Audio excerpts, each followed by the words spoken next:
Dwight D. Eisenhower, 34th President of the United States, was a statesman, a general, the supreme commander of the Allied Expeditionary Force in Europe. But above all, that guy who really liked nuclear weapons. Early life. Eisenhower was born in 1890 and spent the majority of his childhood in Alabine, Kansas, with a family of religious pacifists. He delighted in hunting and fishing and went from one minor military appointment to the other. But after apprenticing under General Fox and graduating first in his class, Eisenhower started a sparkling military career. He notably served with General MacArthur, whom he bickered with constantly, and would continue to do so for the rest of his life.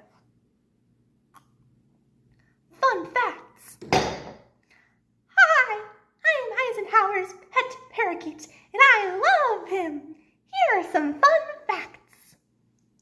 During his military career, he helped launch D-Day. Truly, the guy did it all! And crazily, he decided against dropping the bombs on Nagasaki and Hiroshima.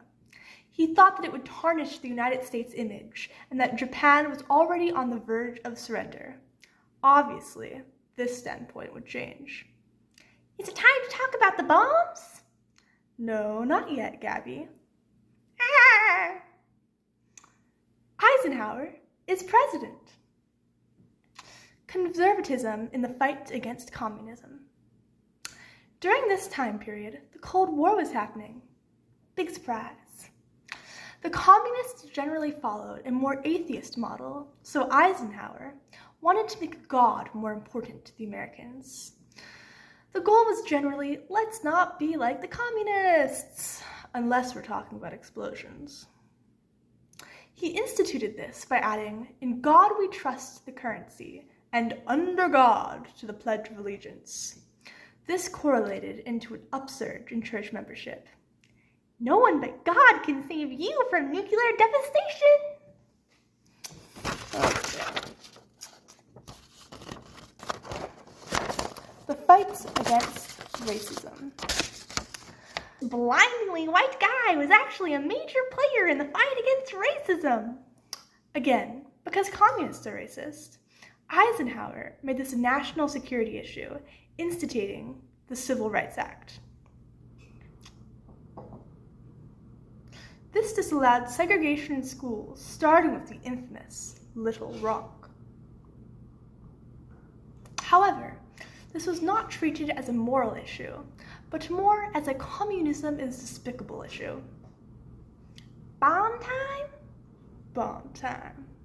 That new language is the language of atomic warfare. The new look. Eisenhower was a man who knew how to sway the military public with charisma, strength, and slight insanity. This ingeniousness helped him think of a new plan, the new look. 1. Keep the U.S. economy strong while still building enough bombs to combat the Soviets. He did this by instituting the interstate highway system to expedite military evacuation and economical goods. 2. Rely on nuclear weapons to deter the Soviets as a threat, but in the worst case, war.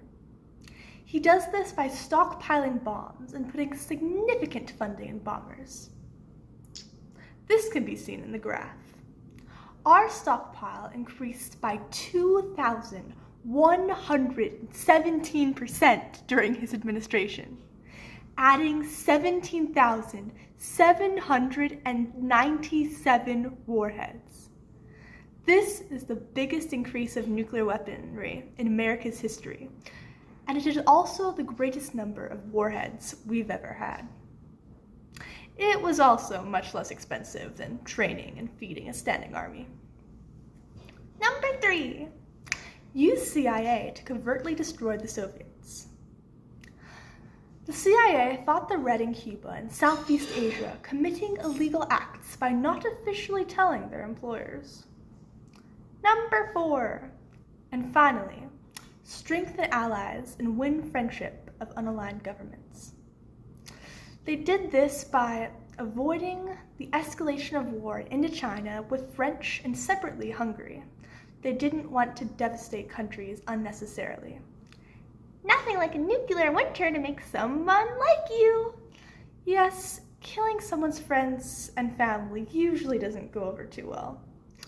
We also sent supplies to our allies in Europe. Outro. Eisenhower had strategic prioritization, firmness, and clarity of purpose that served him and his country well.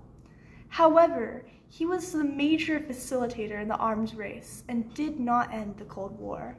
Still, he kept us from both communists and cataclysm.